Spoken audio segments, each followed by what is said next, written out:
Vamos el día de hoy a la palabra de nuestro bendito Salvador. Para ello les pido por favor que abran sus Biblias en el capítulo 17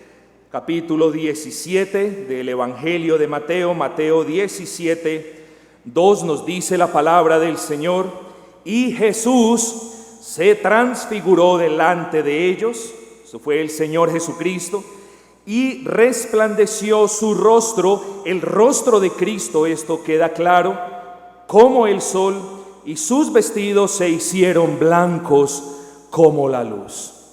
Yo les pregunto, ¿cuántas veces hemos leído este pasaje y no lo hemos comprendido? Mis amados, como lo digo muy a menudo, y mis piernas tiemblan porque este es un pasaje glorioso. Estamos hablando no de un milagro común y corriente, estamos hablando de que la gloria del Dios vivo fue manifestada a algunos hombres. Estamos hablando de la gloria del Dios que creó los cielos y la tierra. Estamos hablando no de un profeta, estamos hablando del Dios mismo en todo su esplendor. Eso es la transfiguración. En pocas palabras, ¿cuán vanos podemos ser los que nos llamamos hijos de Dios, con nuestras miradas puestas en banalidades o en cuestiones terrenales? ¿Cuán necios podemos ser los que nos llamamos hijos de Dios, en tener la grandeza, el privilegio, la fortuna, entre comillas, pero la gracia de haber sido salvos por el Dios mismo y no apreciar al Dios mismo de continuo en nuestras vidas? Espero que por la gracia del Señor, Él sea quien me habilite en esta mañana para mover sus corazones, y esto por medio de la palabra. Espero que el Señor me conceda la gracia, el denuedo para exponer esta palabra de una manera que le honre, porque estamos hablando de verdades solemnes, mis hermanos. Estamos hablando de verdades trascendentales. No estamos hablando como una verdad tipo terrenal. La pared es blanca, sí, la pared es blanca, pero la pared algún día no va a ser más pared. Estamos hablando de la gloria de Dios, de la gloria del Dios que siempre ha sido, de la gloria del Dios que es entre nosotros y de la gloria del Dios que siempre será. Estamos hablando en esos términos, estamos hablando palabras de grueso calibre divino. ¿Cuánto no debemos aplicar entonces, mis hermanos, nuestros corazones a estas verdades, a la verdad sobre la cual Cristo edificó su iglesia? Cristo le preguntó a sus discípulos: ¿quién dicen los hombres que es el Hijo del Hombre? Y unos discípulos le respondieron: unos dicen que es Jeremías. Otros discípulos le respondieron: otros dicen que eres Elías o algún otro de los profetas. Eso lo encontramos en el capítulo 16. Pero Simón Pedro, este hombre en muchas ocasiones intempestivo, este hombre dijo la verdad sobre la cual la iglesia de Cristo se fundamenta. Señor, tú eres el Cristo. Tú eres el Cristo, tú eres el Salvador, tú eres el Hijo del Dios vivo, tú eres la misma esencia de Dios. Y el Señor entonces dice: bien has dicho. Y a ti te digo, Petros, que sobre esta Petra edificaré mi iglesia. Y a ti te digo, roca o trozo de roca, que sobre esta masa rocosa edificaré mi iglesia. Amados, qué gozo saber que estamos edificados en la verdad de Cristo. Qué gozo saber que Cristo no solamente es esa verdad que nosotros proclamamos cada semana, sino que Cristo es el fundamento, los simientes nuestros como iglesia. Ese mismo Cristo que se transfiguró allí en aquel monte alto, ese Cristo nos acaba de decir en versículos anteriores: si alguno de ustedes quiere seguir en pos de mí, tome su cruz niéguese a sí mismo y sígame. Palabras duras. Ese mismo Cristo que se transfiguró y que mostró su gloria, había acabado de decir a sus discípulos: el que quiera guardar su vida la perderá, pero el que por mí la pierda la ganará. Ese mismo Cristo era quien les había acabado de decir a sus discípulos: me es necesario subir a la cruz. Me es necesario. No pueden ustedes disfrutar de ninguna de las gracias que fluyen de la redención si yo no voy a la cruz y lo redimo. Ese es el Cristo que mostró su gloria y su esplendor en aquel monte. ¿Acaso no es digno de que le adoremos? ¿Acaso no es digno de que nos sorprendamos con su poder? ¿Acaso Cristo no nos impresiona? ¿Acaso necesitamos o esperamos a alguien más grande y más esplendoroso que el mismo Cristo? Podemos ser tan necios, podemos ser tan desprevenidos, podemos ser tan vagos espiritualmente. Amados, quiera el Señor que ninguno de ustedes en el día de hoy salga sin entender la magnitud de Cristo como la gloria de Dios mismo. Ese Cristo habría de morir en la cruz, habría de pagar en la cruz el precio de quienes creen en Él, habría de morir en la cruz en cierta manera por la verdad. ¿Cuántos creyentes no se retractan de la verdad para guardar sus vidas? Este Cristo no. El Cristo de las Escrituras pagó con su vida por darnos la verdad que nos habría de hacernos libre. Pero entonces hubo tristeza. Pero entonces los discípulos, al escuchar estas palabras de que le era necesario a él subir a Jerusalén, los discípulos se entristecieron. Cayó tristeza. Ellos habían experimentado la muerte de alguno de sus familiares sin lugar a dudas. Sabían que es estar separados de su ser querido, pero ahora su esperanza se iba. No podían entender. Aún los discípulos no habían llegado a una madurez espiritual full o completa, como por así expresarlo. Y ahora surgían preguntas. Ahora las preguntas llovían cual gotas de lluvia desde una nube tormentosa. ¿Qué será lo que me espera? Si mi maestro muere, ¿qué será lo que va a pasar? No se acordaron de las palabras de Cristo: es necesario que yo resucite. Pero había tristeza en ellos. Pedro entonces quiso congraciarse. Quizás Pedro vio al Mesías como ese Mesías judío, como ese Mesías con espada, como ese Mesías que tenía que libertar a Israel a espada y a sangre. Quizás Pedro lo vio de esa manera. Y Pedro le dice la Escritura que Pedro lo llama y le reconviene. Para nosotros es decir: Señor, que estas cosas no te pasen. El original en griego es mucho más fuerte que eso. El original en griego implica una amonestación. Señor, ¿cómo se te ocurre que tú vas a subir? Y entonces el Señor Jesús le dice: apártate de mí, Satanás, y le da la razón. Apártate de mí porque no estás poniendo tu mirada en los cielos, sino en las cosas terrenales. Y Pedro es un claro ejemplo de cuán terrenales podemos volvernos aún nosotros los creyentes. Cuán terrenales podemos volvernos cuando tenemos una necesidad. Miramos al vecino y no miramos a Cristo. Cuán terrenales podemos volvernos cuando sufrimos el dolor por la pérdida de un ser querido. Miramos cuántos fueron el número de las personas que nos acompañan al velorio, pero no miramos a Cristo. Cuán terrenales podemos ser también los hijos de Dios. Qué lamentable que muchos de nosotros quizás no estemos viviendo en el poder que Cristo logró en la cruz del Calvario por los suyos. Tal cosa no te acontezca, le dice Pedro a nuestro Señor Jesucristo.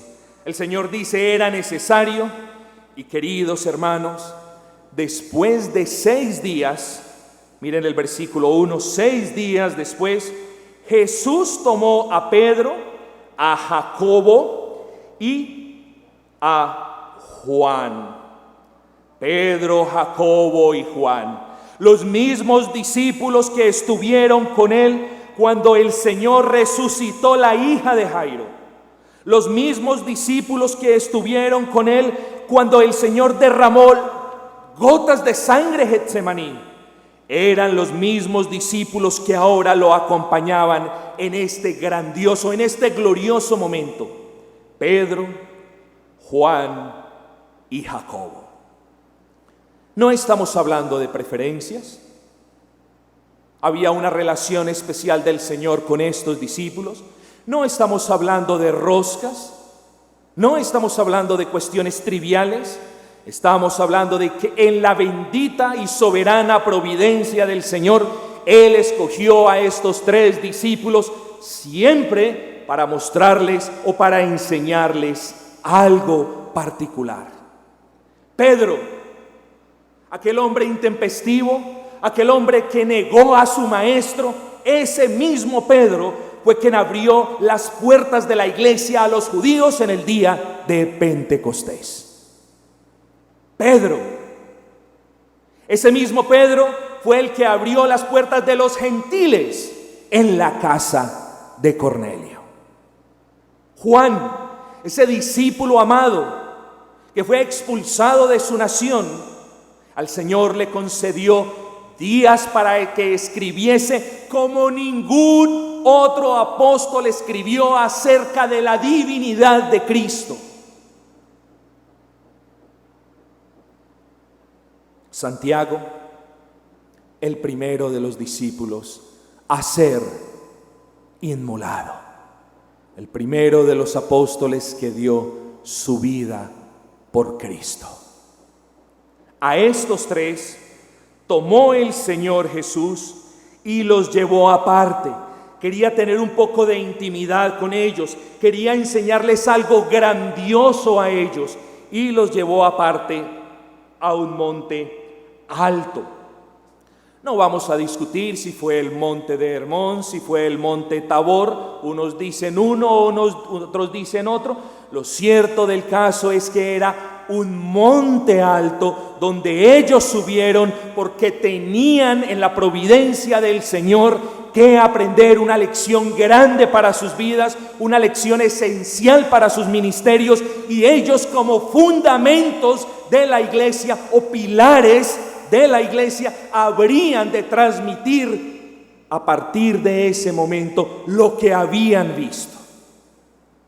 Estos tenían una lección que aprender, pero también necesitaban poner su mirada en las cosas celestiales, y vaya acontecimiento celestial que pasaría en contados momentos. No se les olvide el contexto del libro como tal. Se los pido, no se les olvide ese grandioso contexto. Estos discípulos habían sido comisionados por el Señor en una labor que no fue fácil. Estos discípulos habían sido enviados como ovejas en medio de lobos rapaces. Nos lo recuerda el Señor un par de capítulos antes. Estos discípulos, el Señor ya les había dicho que debían pasar por la cruz. Si ellos eran creyentes, si el Maestro iba a la cruz a dar su vida por ellos en señal de esa amistad y de ese vínculo de la familia de Dios, entonces ellos también tendrían que estar preparados para dar su vida por el Maestro. Ellos necesitaban un aliento especial, y vaya aliento que tuvieron de parte del Señor. A estos hombres el Señor Jesucristo escogió para alentarlos y para que alentaran a otros cuando el Señor no estuviese más en este mundo, al menos de manera física y presencial. ¿Acaso no nos podemos ver allí? El Señor no está con nosotros aquí en carne, pero el Señor sí está con su iglesia todos los días hasta el fin. Y es necesario entonces que nosotros como su iglesia seamos alentados en estas gloriosas palabras, en estos gloriosos acontecimientos que se llevaron a cabo en aquel monte alto. 6 días después Jesús tomó a Pedro, a Jacobo y a Juan su hermano y los llevó aparte a un monte alto y se transfiguró. Literalmente en el original griego significa se metamorfió. Metamorfió, cambió de forma o de apariencia.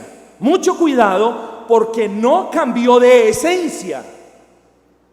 Cristo es Dios, solamente hay una esencia divina en la cual subsisten Dios Padre, Dios Hijo y Dios Espíritu Santo. Cristo es Dios. Lo que cambió no fue la esencia, lo que cambió no fueron las moléculas de su cuerpo carnal, lo que cambió fue el aspecto suyo, su aspecto, por así decirlo. Se metamorfió.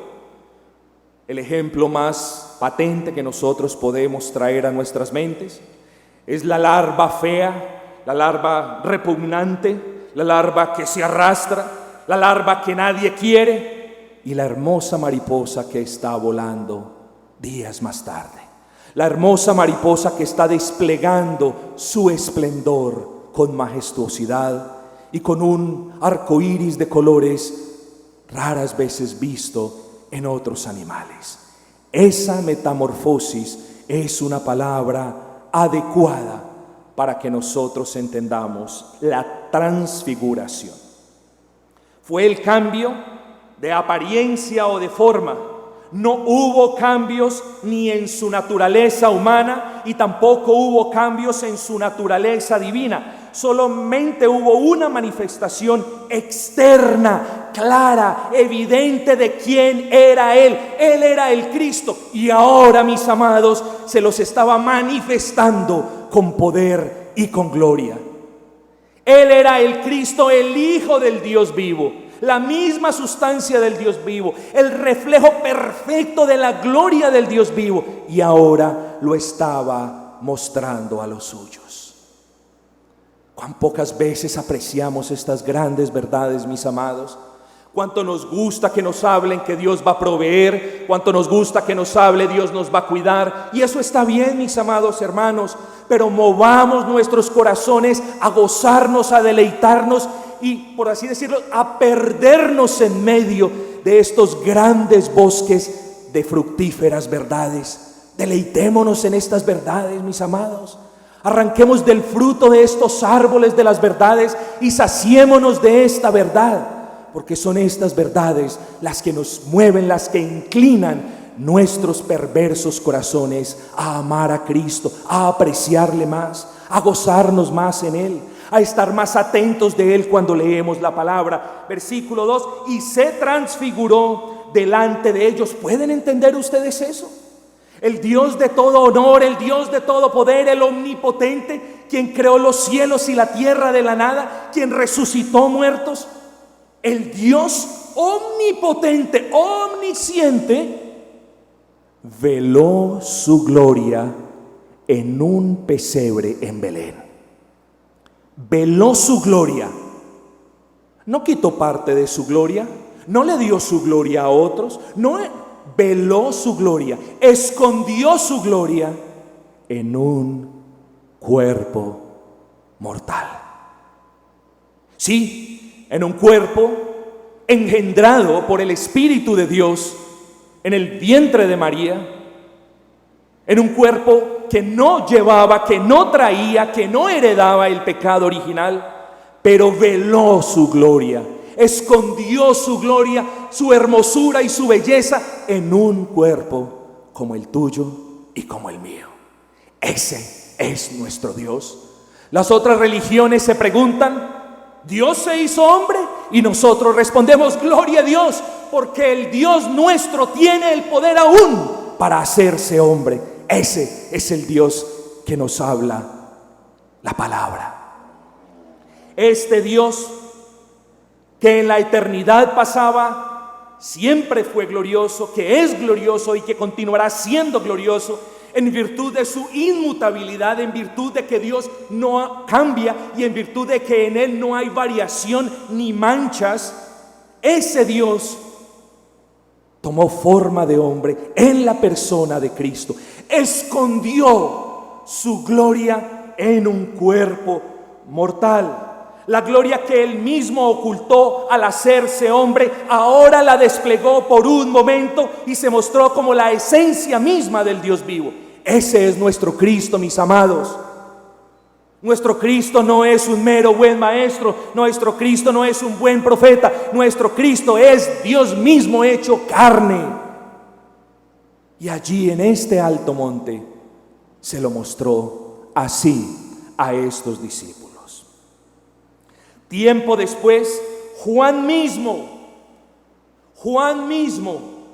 al escribir este glorioso evangelio, dice: en el principio era el Verbo, y el Verbo era con Dios, y el Verbo era Dios. Versículo 1, y el versículo 14 nos dice: y aquel Verbo del cual hablé en el versículo 1, por así decirlo, aquel Verbo se hizo, fue hecho carne y habitó entre nosotros. Y hay allí unos grandes paréntesis: y vimos su gloria.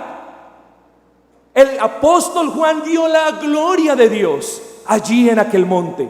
¿Pueden ustedes ver? ¿Pueden ustedes ver que en el monte de la transfiguración el Dios omnipotente en la persona de Cristo mostró su gloria y su esplendor? Y de eso da testimonio el apóstol Juan. ¡Qué gozo tan grande! Vimos su gloria, gloria como la del unigénito del Padre, lleno. Es decir, totalmente lleno. Esa palabra nosotros no la podemos entender. La idea es que estaba full. La idea es que es algo que no se puede llenar, pero que está lleno a la vez. Esa es la idea. Lleno de gracia y de verdad. Juan habló entonces de la gloria que había visto en la transfiguración. Esteban habló de la gloria.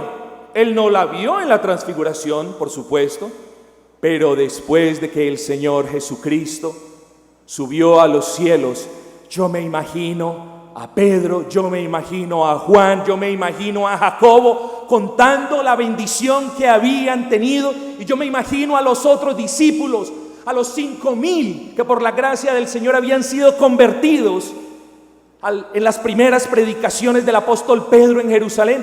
Yo me imagino a ellos anhelando ver la gloria de Dios. ¿Anhelas tú ver la gloria de Dios? ¿De verdad la anhelas? ¿O simplemente para ti se volvió algo muerto en un trozo de papel? Amados, debemos anhelar la gloria del Señor. Esteban, cuando era apedreado en medio del sufrimiento, en medio del dolor corporal, dice, lleno del Espíritu Santo, y miren. El Señor le dice a Pedro: tú no tienes puesto los ojos en las cosas celestiales. Eso le dice el Señor a Pedro. Ahora fíjense, yo se los leo en Hechos 7:55. Pero Esteban, lleno del Espíritu Santo, puestos los ojos en el cielo, vio la gloria de Dios. Tremendo. Vio la gloria de Dios. Ya iba a morir y el Señor le permite honrarlo hasta en el momento de mayor sufrimiento. Y el Señor despliega su gracia y lo consuela, porque le dice: Esteban, vas a morir, pero en segundos estarás frente a frente conmigo. ¿Acaso ustedes necesitan también ver lo que vio Esteban? Quizás muchos de ustedes digan: sí, yo quiero ver lo que vio Esteban. Pero ninguno de ustedes está dispuesto a pagar el precio que pagó Esteban. Amados, Dios no nos está pidiendo que muramos a las piedras. Dios nos está pidiendo que nos neguemos a sí mismo, que carguemos la cruz y que le sigamos. Y entonces, después, y escuchen, y entonces, después que nos neguemos a sí mismos, después de que tomemos la cruz y después de que le sigamos, llegará un momento donde veremos la gloria de Dios. Y no veremos la gloria de Dios por unos contados instantes, como la vieron Pedro, Juan y Jacobo. Veremos la gloria de Dios para siempre, mis amados. Ese deseo de estar con Dios nunca será saciado, porque todos los días que estemos en su presencia, porque todos los días que estemos delante de la gloria del Dios mismo, nunca nos bastará. Siempre querremos más. ¿Por qué no preparamos nuestros corazones desde ahora? Yo me pregunto, ¿por qué podemos ser tan terrenales? Quiera el Señor rescatarnos de esa terrenalidad en la que quizás muchos andan. Esteban vio la gloria de Dios. Pablo vio la gloria de Dios. Ocupado en esto, iba yo a Damasco con poderes y en comisión de los principales sacerdotes, cuando a mediodía, oh rey Agripa, yendo por el camino, vi una luz del cielo que sobrepasaba el resplandor del sol. Una luz del cielo que sobrepasaba el resplandor del sol. Y sabemos lo que sucede a continuación. Sabemos lo que sucede. ¿Quién eres, Señor? Saulo, soy yo, Cristo, el Dios todopoderoso, el Dios de toda gloria, que ahora me aparecía a ti por medio de una luz más resplendorosa que el sol. Pablo vio la gloria de Cristo en su conversión. Tiempo después, Pedro habría también de dar testimonio de lo que había visto en la transfiguración, porque no os hemos dado a conocer el poder y la venida de nuestro Señor Jesucristo, siguiendo fábulas artificiosas. Tengan mucho cuidado con esto. Algún día, Dios mediante, vamos a estudiar las fábulas artificiosas del cristianismo moderno, que hacen ver como si la segunda venida del Señor Jesucristo fuese algo, y no quiero hablar de estas cuestiones ahora, pero para no embolatarme, quiero decirles, hay muchas personas que creen en fábulas artificiosas en lo que respecta a la venida de nuestro Señor Jesucristo. La venida de nuestro Señor Jesucristo va a ser clara, aparente y gloriosa. Cuando menos usted lo piense, si es que usted está vivo, descenderá del cielo una gran luz, una luz más brillante que el sol, y Cristo entrará a juzgar a los vivos y a los muertos, mis amados. Queridos hermanos, dice Pedro, y no hemos hablado de estas cuestiones siguiendo fábulas o tradiciones humanas artificiosas, sino, escuchen, sino como habiendo visto con nuestros propios ojos su majestad. Fue la majestad de Dios la que estos tres hombres vieron allí en el monte de la transfiguración. Amados, en Belén, insisto, en Belén Cristo ocultó su gloria tras el velo del cuerpo humano. En la transfiguración Cristo nos mostró, escuchen, en la transfiguración Cristo no nos mostró algo que Él no haya sido o algo que Él no haya tenido, porque Él siempre ha sido Dios y Él siempre ha sido el Dios de gloria. Lo que en Belén fue cubierto fue la gloria de sí. Y Él en su humildad, y Él por salvarnos, no escuchen, no perdió ninguno de sus poderes reales, porque los atributos de Dios se manifiestan perfecta e igualmente tanto en Dios Padre como en Dios Hijo y en Dios Espíritu Santo. Cristo escondió, opacó de manera voluntaria su gloria, de manera que no fuese notable, escondió su hermosura. Qué privilegio la de aquellos discípulos, mis amados, pero qué privilegio el nuestro, que también lo veremos no solo por un tiempo, sino por toda la eternidad. Y yo me pregunto si tu mente está siendo programada para ello. Escúchenme, no es una programación como el poder mental, no es una programación repitiendo verdades, no. Me explico, me pregunto, o más bien refraseo para evitar confusiones. Me pregunto si tu mente tiene deseos celestiales. Me pregunto si tu mente se ocupa en las cuestiones celestiales. Me pregunto si tu mente medita en estas cuestiones gloriosas, o me pregunto si en tu mente solamente está el aquí y el ahora. Amados, levantemos, les pido, levantemos nuestros ojos al cielo y busquemos la gloria de Cristo y anhelemos la gloria de Cristo, porque en el cielo, cuando estemos frente a la gloria de Cristo, nos daremos cuenta cuán tontos fuimos en la tierra por estar anhelando cuestiones terrenales. Nos daremos cuenta cuánto sufrimos por ser negligentes a ese mandato de Cristo, a levantar nuestros ojos al cielo y a ver la gloria del Señor. ¿Has visto la gloria del Señor? Ciertamente ninguno de nosotros la ha visto como la vieron los apóstoles. Yo me pregunto si has visto la gloria del Señor en tu vida. Yo me pregunto si has visto el poder del Señor en tu corazón. Yo me pregunto si el Señor ha hecho en ti el milagro más grande de todos. ¿Cuál es, pastor? El milagro más grande de todos es cuando el Dios de gloria cambia un corazón de piedra en un corazón de carne. El milagro más grande de todos es cuando un Dios llama lo que no es como lo que es. Es decir, a un blasfemo, a un mundano, a una persona de sucios pensamientos, a un ladrón, a un fornicario, a un avaro, a un idólatra, y lo cambia y ahora lo llama: ese es mi hijo, esa es mi hija. ¿Has visto la gloria de Dios? ¿O tu corazón aún es negro como una guarida de ladrones? ¿O tu corazón aún es negro y perverso, refugio de demonios, refugio de huestes que no quieren salir?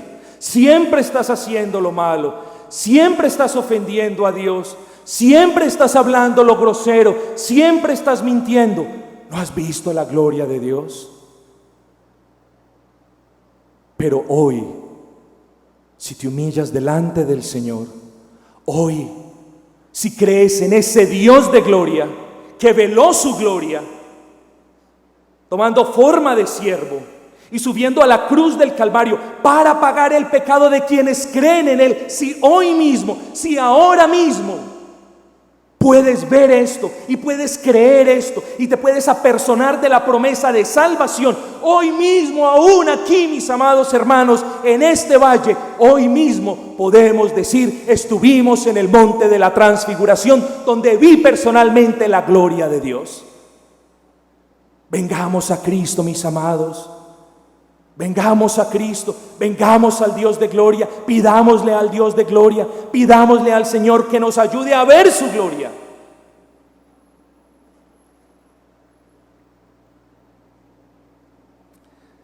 Versículo 2: y se transfiguró delante de ellos y resplandeció como el sol, y sus vestidos se hicieron blancos como la luz.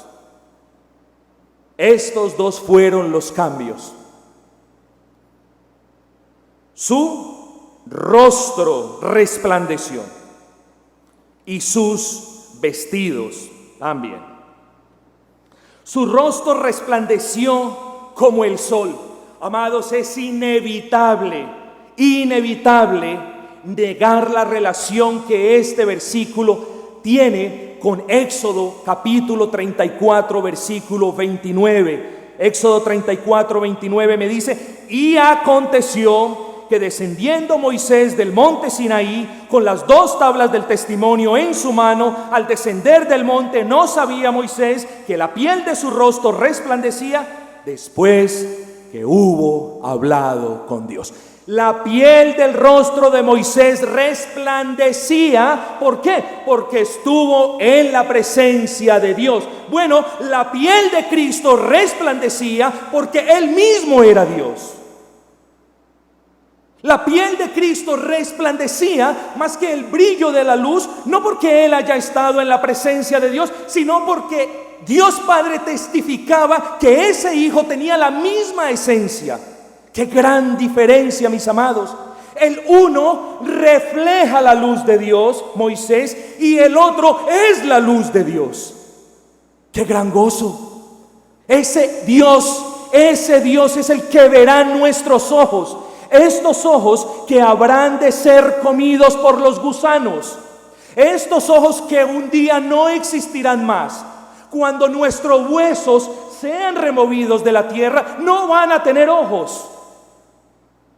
Pero el Dios reconstituirá, glorificará nuestros cuerpos, y el Señor nos concederá ojos apropiados, equipados para ver esa luz eterna para siempre, mis amados. No por un minuto, no por un par de horas, para siempre. Tú vas conduciendo,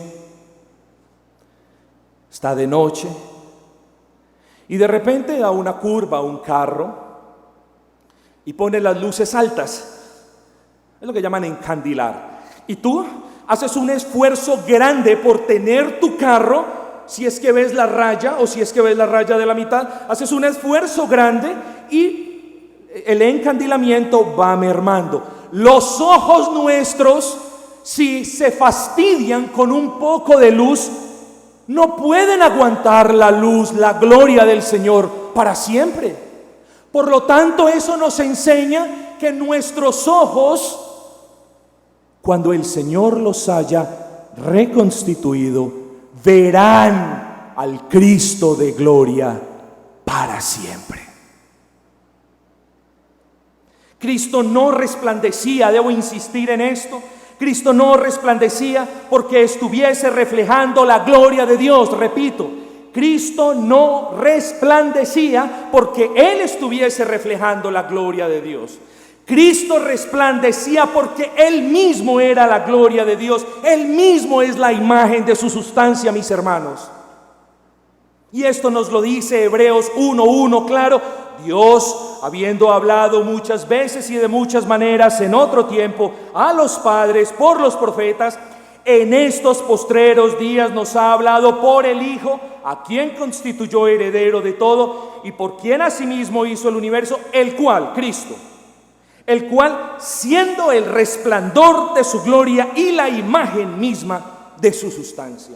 El Señor nos manda a que glorifiquemos al Señor. El Señor nos manda en el capítulo 5 a que vuestra luz alumbre delante de los hombres para que vean nuestras buenas obras y glorifiquen a nuestro Padre Celestial que está en los cielos. Nosotros somos como esa luna que refleja la gloria de Dios. Pero la luz de la luna no es suya. La luna dejada sola es un ser oscuro. Nosotros reflejamos la luz de Cristo. Y esa luz de Cristo, mis amados hermanos, repito, y esa luz de Cristo es mucho más brillante, es mucho más resplandeciente que la luz del sol.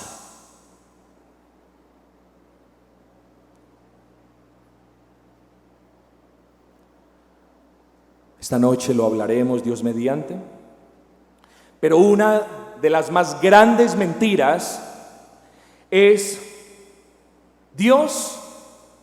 Cristo no es Dios. Cristo no es Dios. Es una de las más grandes mentiras con las que pueden engañar a las personas hoy en día. y en mentes de ustedes cruzarán los nombres de varias sectas. Es innecesario mencionarlas. Cristo no es Dios, dicen muchos. Bueno, amados, déjenme decirles a ustedes que la Escritura nos dice que Dios ha manifestado su gloria en la faz de Jesucristo. Que Dios ha manifestado su esplendor en la faz de Cristo, en la persona de Cristo. Que Cristo representa a Dios en la plenitud de la deidad, me dice Colosenses. Y en Cristo se conjuga toda la plenitud de la deidad. Cristo es Dios. Ese es el mensaje claro, mis hermanos. ¿Hemos confiado en Cristo? ¿Hemos anhelado su gloria? Esto fue lo que pasó. Pero también sus vestiduras se hicieron, dice la Escritura, blancos como la luz. El evangelista Marcos nos dice: y sus vestidos se volvieron resplandecientes, muy blancos. Hace una comparación como la nieve, pero aquí nos dice Marcos algo que no nos lo cuentan ningún otro evangelista. Y Marcos entonces se refiere a la gloria de Cristo como ese carácter blanco y puro que ningún lavador en la tierra tiene el poder de lavar. Marcos se refiere a las vestiduras de Cristo como una blancura sorprendente, como una blancura que deslumbraba brillo, y como si nadie sobre la faz de la tierra pudiese imitar la limpieza de esos vestidos. Amados, qué lección tan grande. ¿Acaso no podemos ver que nadie es tan santo, tan puro, tan limpio y tan perfecto como Cristo? ¿Acaso no podemos ver que cuando Cristo muere en la cruz del Calvario, Él imputa, Él consigna a las cuentas de aquellos que tienen bancarrota espiritual? Él imputa toda su santidad, toda su perfección y toda su obediencia y la consigna a favor de quienes creen en Él. ¿Para qué? Para que ellos sean tenidos como justos delante del Dios que demanda justicia y plena perfección. Y sus vestidos se volvieron resplandecientes, muy blancos como la nieve, tanto que ningún lavador en la tierra los puede hacer tan limpios. Lucas dice: mientras oraba, la apariencia de su rostro se hizo otra y su ropa se hizo blanca y resplandeciente. Mis amados, debo moverme hacia la conclusión. Qué lamentable que tenga ya que terminar. Es un tema grandioso, es un tema glorioso, pero solamente en virtud del tiempo les ruego, por favor, vamos al versículo 5. Mientras él aún hablaba, una nube de luz los cubrió, es decir, cubrió a Pedro, a Juan, a Jacobo, a Moisés y a Elías. Se los digo rápidamente. Moisés representaba la ley, Moisés era el gran legislador de Israel, y Elías fue el primero de los profetas que el Señor usó para llamar a Israel al arrepentimiento. Bueno, allí estaban Moisés y Elías, allí estaba el resumen del Antiguo Testamento, allí estaban la ley y los profetas. Y en medio de esta situación el apóstol Pedro, lo explico de manera rápida, dice: Señor, me es necesario, es conveniente que yo haga unas moradas, que yo haga un par de refugios para todos nosotros. Amados, quiere el Señor hacernos o darnos el deseo que le concedió a Pedro, de no querer apartarse de la gloria de Dios. Quiera el Señor darnos el deseo que le concedió a Pedro, de estar allí meditando, gozándonos enfrente de la gloria de Dios. Y entonces, luego viene una nube, nos dice el versículo 5, los envolvió y sucede algo glorioso. Sucede algo que marca este pasaje de una manera que quizás solamente lo hemos visto una vez en la Escritura y también en Mateo. Y la nube los cubrió, y he aquí la cercanía de Dios vino. Y he aquí una voz desde la nube que decía: este es mi Hijo amado, en quien tengo complacencia. Qué gloriosas palabras, mis amados. Este y no otro. Una voz del cielo que habla de la preeminencia de Cristo. Este es mi Hijo, este es mi heredero, esta es mi gloria. Y ese es Cristo para nosotros, mis amados. Una voz del cielo que ordenó a sus discípulos a mirar a Cristo, a amar a Cristo y a obedecer a Cristo. Este es mi Hijo y no otro. Mi Hijo no es Mahoma, mi Hijo no es el Buda, mi Hijo no es Connie Méndez, mi Hijo no es mi Hijo es Cristo, miradlo a Él. Esta voz del cielo, mis amados, esta voz del cielo que habla del amor eterno de Dios para con Cristo. Este es mi Hijo amado. Esta voz del cielo que atribuía a Cristo toda autoridad. Este es mi Hijo amado, en quien tengo complacencia, a Él oíd. ¿Por qué es tan difícil para muchos entender este versículo de que Dios Padre nos manda a nosotros como cristianos de oír nomás a Cristo? No oír a los que profetizan, no oír a los que se inventan cosas. Tenemos la obligación de oír exclusivamente a Cristo, a ese Verbo eterno que se encarnó y tomó forma de hombre, a ese Verbo eterno que junto con Dios Padre y el Espíritu Santo inspiró la palabra. Tenemos que oír a Cristo, tenemos que obedecerle a Él, tenemos que mirarlo a Él, tenemos que seguirle a Él, mis hermanos. En esta nube, o desde esta nube, se oyó una voz del cielo. Una voz del cielo que aprobaba la vida de Cristo y que aprobaba los oficios de Cristo. Este es mi Hijo amado, en quien tengo complacencia. Es decir, todo lo que yo he ordenado que sea cumplido, Él y solo Él lo ha cumplido.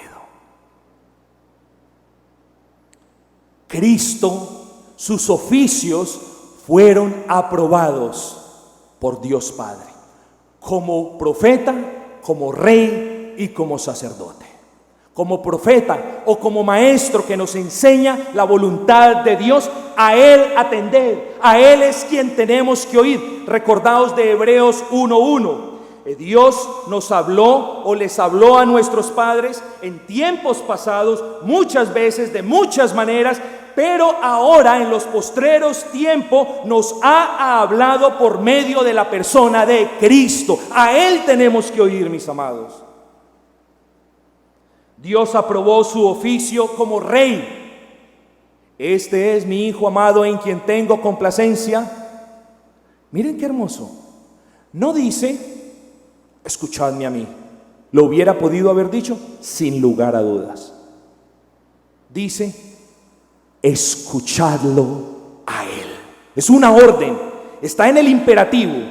Escuchadlo a Él. Escuchad a mi Hijo. Escuchad a aquel a quien yo amo. Escuchad a aquel que es el reflejo de mi gloria. A Él escuchad. Y esto es tremendo, y con esto terminamos. Este es mi Hijo amado, en quien tengo complacencia, a Él oír. Cristo, su oficio como sacerdote fue aprobado. ¿Por qué? Porque solamente en Cristo Dios tiene complacencia. Repito, solamente Dios se complace en la persona de Cristo. Pastor, ¿y entonces dónde quedamos nosotros? Yo no le agrado a Dios, yo no soy agradable a Dios. La respuesta es no, si somos dejados para hacer las cosas en nuestras fuerzas. Pero si hemos sido justificados por el Cristo perfecto, entonces sí somos agradables a Dios, pero no en virtud de quienes somos, no en virtud de lo que decimos, sino en virtud de la perfección de Cristo. Amados, son cosas grandes, son cosas maravillosas. Quiera el Señor el día de hoy despertar nuestros corazones para que podamos anhelar ver la gloria de Dios. Primero, en nuestras vidas, si aún no le conocemos, pero quiera el Señor movernos a desear ver para siempre a ese Cristo resplandeciente y fulgurante, que no es más sino la segunda persona de la Trinidad, el Dios glorioso hecho carne. Allí en ese monte, Cristo, por así decirlo, levanta un poco el velo de su gloria y deja ver algo de su gloria por un corto periodo de tiempo. Quiera el Señor movernos a nosotros a anhelar ver la gloria de Dios en la faz de Cristo. Amén. Mis amados, vamos a cantar el último himno antes de proceder con la cena del Señor. Himno número 72. Load al gran Rey, su gloria cantad. Himno 72.